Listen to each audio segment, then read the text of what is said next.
अस्सलाम वालेकुम। प्यारे दोस्तों, क्या आपने कभी जंगल में एक ऐसे जानवर के बारे में सुना है जो सूर जैसा लगता है मगर सूर नहीं होता? आज हम बात करेंगे पेकारी की, एक ऐसा हैरत अंगेज जानवर जो जनूबी और वस्ती अमेरिका के जंगलात, सहराओं और घास के मैदानों में पाया जाता है।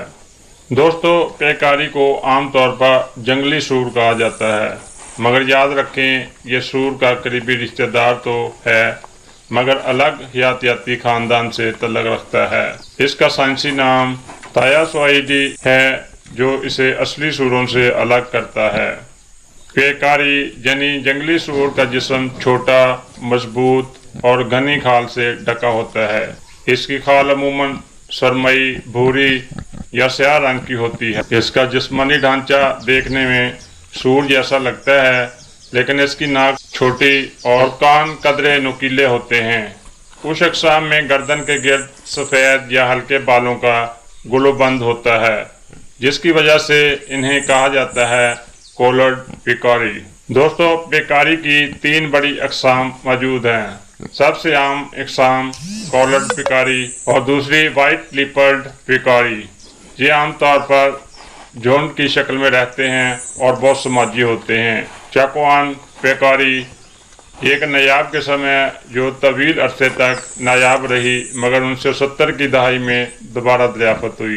दोस्तों, पेकारी एक सब्ज़ीखोर जानवर है जो ज़्यादातर पौधों पर मुश्तमिल खुराक खाता है। इसकी खुराक में शामिल जड़ें, बीज और गिरियाँ, कैकेट्स और इसके कांटे, बाज़ औक़ात कीड़े मकोड़े या छोटे जानवरों को भी खा लेता है। पेकारी की नाक और दांत सख्त खुराक चबाने के लिए बहुत मजबूत होते हैं।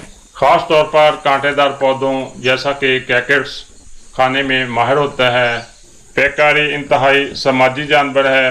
ये अमूमन 6 से 20 अफराद पर मुश्तमिल झुंड में रहता है, मगर बाज़ औक़ात 50 या इससे भी ज़्यादा जानवरों के बड़े गिरोह बन जाते हैं। वो गिरोही ज़िंदगी को तरजीह देते हैं ताकि शिकारियों से बचा जा सके। जब इन्हें खतरा महसूस होता है तो पूरा झुंड मिलकर शोर मचाता है, दांत पीसता है और एक दूसरे के साथ कंधे से कंधा मिलाकर दिफा करता है। ये इज्तिमाई कुव्वत ही इनकी सबसे बड़ी ताकत होती है। दोस्तों, एक मादा पेकारी अमूमन 1 से 3 बच्चे देती है। बच्चे आमतौर पर 6 माह के हमल के बाद पैदा होते हैं। मादा पेकारी बच्चे किसी छुपने वाली जगह पर या झाड़ियों में देती है ताकि शिकारियों से बचाया जा सके। बच्चे पैदा होने के बाद कई दिन तक छुपे रहते हैं और मां इनको दूध पिलाती है। तकरीबन 1 से 2 हफ्तों के अंदर बच्चे चलना शुरू हो जाते हैं और ग्रुप के साथ घूमने फिरने के काबिल हो जाते हैं। पेकारी एक समाजी जानवर है, इसलिए पूरा गिरोह बच्चों की हिफाजत में किरदार अदा करता है। दोस्तों, पेकारी की एक ख़ास बात इसकी मुश्क जैसी खुशबू है जो इसके जिस्म में मौजूद एक ख़ास गदूद से खारिज होती है। यही खुशबू झुंड के अफराद को एक दूसरे को पहचानने में मदद देती है।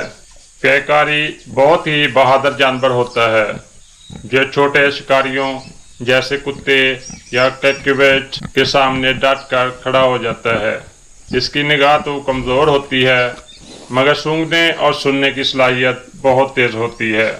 कदीम माया तहजीब में पेकारी को मजहबी अहमियत भी हासिल थी और इसे कुर्बानी के जानवर के तौर पर भी पेश किया जाता रहा है। पेकारी कुदरती निज़ाम का एक अहम हिस्सा है जो ज़मीन में बीज बखेरने और कैकेट्स जैसे पौधों को कंट्रोल में रखने में मदद देता है। बाज़ जगहों पर इसका गोश्त मुकामी लोगों के लिए खुराक का जरिया भी है। नाज़रीन, पेकारी एक ज़बरदस्त समाजी और कुदरती निज़ाम का अहम जानवर है। इसकी ताकत झुंड यानी गिरोह में है। इसकी बका हमारे कुदरती माहौल की बका से जुड़ी है। तो जब भी आप जंगल की गहराइयों में जाएं और कहीं से कांटों की आवाज़ या मखसूस महक आए तो हो सकता है पेकारी आपके आसपास ही हो। दोस्तों, ये थी पेकारी यानी जंगली सूर के मुतल्लिक़ मफीद मालूमात जो हमने आपके साथ शेयर की। उम्मीद करते हैं वीडियो आपको अच्छी लगी होगी, तो वीडियो को लाइक और शेयर ज़रूर कीजिएगा। हमारे चैनल को सब्सक्राइब कीजिएगा। मिलते हैं अगली वीडियो में, तब तक अल्लाह हाफिज़।